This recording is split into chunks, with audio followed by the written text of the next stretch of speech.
Boss, yes. മെസ്സിയുടെ വരവ് GST വെട്ടിച്ചെന്ന് SID കണ്ടെത്തൽ. പണം സമാഹരിച്ചത് ഏതു വഴിയെന്ന് അന്വേഷണം.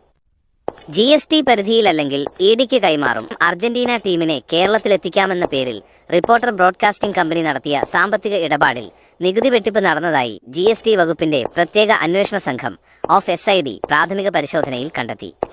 2 തവണയായി പണം കൈമാറിയതിന്റെ രേഖകൾ SBIയുടെ കൊച്ചി കാക്കനാട് ശാഖയിൽ നിന്നും റിസർവ് ബാങ്കിൽ നിന്നും ശേഖരിച്ചു. 2025 ജൂൺ 12-നും ഒക്ടോബർ 15-നുമായാണ് ആകെ 126 കോടി രൂപ കൈമാറിയത്. ആ മാസങ്ങളിലെ തന്നെ സേവന നികുതി അടയ്ക്കേണ്ടതായിരുന്നു. 22 കോടിയോളം രൂപയുടെ നികുതിയാണ് അടയ്ക്കേണ്ടിയിരുന്നത്. ഇത് അടയ്ക്കാത്തതിനാൽ നികുതിയുടെ 18% പലിശയും 25% പിഴയും അടയ്ക്കണം.